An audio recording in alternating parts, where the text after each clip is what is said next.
Tish here. So we might as well just call this the pop off day, okay? Because we're talking about popping off. We're doing a pop off series apparently.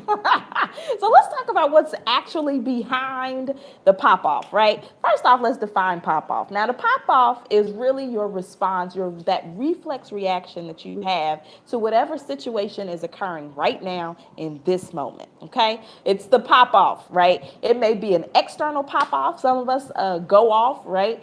Road rage, yelling, screaming, throwing shit, breaking shit, right? Or it could be an internal pop off where you feel your chest getting tight, your throat getting tight, your pulse is racing, you're starting to sweat, right? But either way, you are having a physical, a visceral, we'll even call it a visceral response, right? Learned that word in massage school, studying anatomy. So visceral is where you feel it in your body, deep down inside you, whatever is happening right now in this moment. The response that I have, the reaction that I'm having, I feel it in my body, like in my gut, in my soul, I feel it, right? So, what's actually behind that?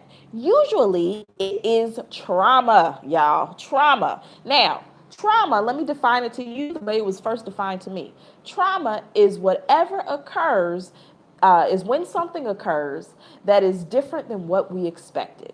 Okay? When something occurs that was different than what we expected. So, trauma could be and let me say this, trauma, different people can experience the same situation differently, right? So what's traumatic to me may or may not necessarily be traumatic to you. What's traumatic to my sister may or not necessarily be traumatic to me. So it's important to recognize that each of us are walking our own path. Each of us are having our individual experiences, and each of us get the opportunity to define what's traumatic for us or not. Okay, so that's important to recognize. Everybody don't have the same traumas, right? But we all do have trauma. Okay, we all have had the experience of things not going according to what we expected. And trauma could be getting pulled over by the police on prom night. That happened to me. Trauma could be getting passed over for a promotion. Trauma could be not getting that job that you knew you were the one for. Trauma could be experiencing racism by your supervisor. Trauma could be any number of things. And all of us are currently operating out of trauma, typically, right? Within our community, one thing I know for sure, two things I know for certain is we've all experienced trauma, and a vast majority of us have not dealt with it. So when we have a pop-off experience, usually what we're experiencing is a gut reaction, a knee-jerk reaction, not necessarily to the experience itself, but we are responding to the previous trauma that we had that we have not necessarily addressed. So, case in point, let me give you an example, right? Um, I used to date this guy who was pretty smart, very intelligent, right? Extremely intelligent.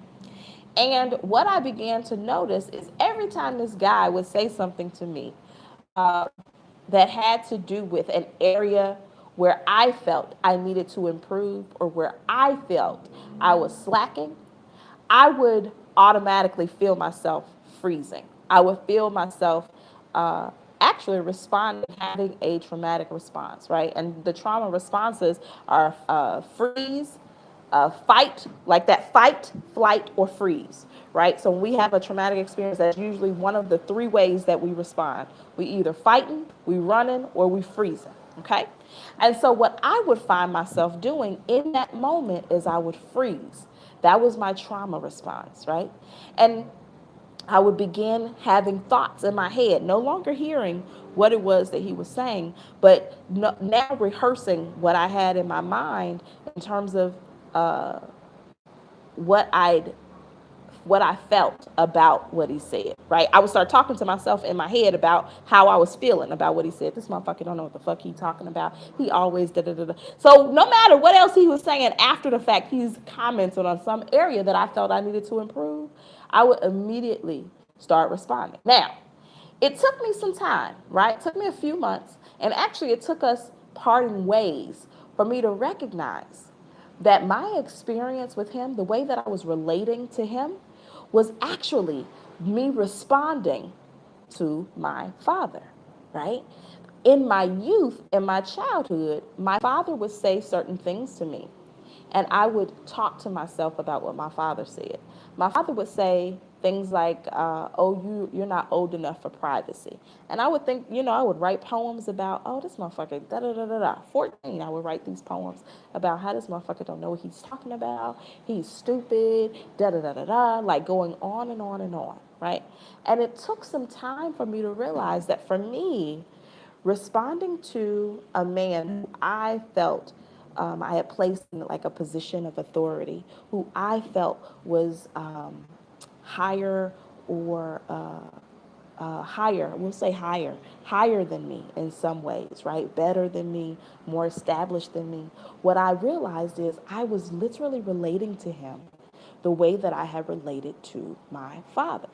It wasn't until I began to heal that first I had to stop this, right? That I was able to walk away from this relationship and actually begin healing this relationship, and that I was able to actually realize that's what I had been doing, that I had been responding and reacting and dealing with this person the way that I had dealt with my father when I was 14.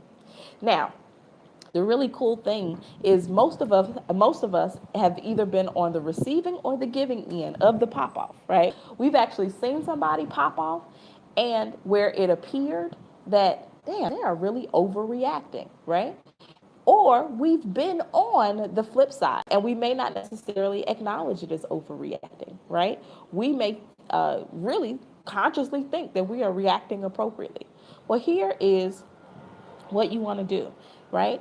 When you find yourself, I've already done a few videos in the pop off series of things that you can do, but what we can do, what we can acknowledge is when we see someone reacting strongly, right? Or what we deem as strongly. What we can do is pause before we judge, before we say, "Oh, she shouldn't have did that. He should have did that. He should have did this." Shoulda, could, should, and coulds are both judgment terms, right? Is pause and acknowledge, oh, they probably have another experience. It's not our role to go try to counsel or therapy them, right? It's just something to be aware of, right? And the more that we understand ourselves, the more that we are able to understand our own pop offs, our own situations, right? The better that we'll be able to understand others. And before you know it, this is going to be a bomb ass world because it all starts with us. It starts with one person deciding to coach themselves, deciding to do something a little different, and then other people beginning to notice that, hey, you don't pop off. Hey, your energy is different. Hey, what are you doing? Right? So that's why all of the change, I can't remember who said it, but they said if you want to change the world, start with yourself. So this is what I got for you in terms of understanding the reasoning behind the pop-off. It's just trauma, y'all. It's a trauma response. So this is Coach Tish. Comment below. Let me know if this was helpful for you. Please share it. Please like and please subscribe. And I'll holler at y'all later. Peace.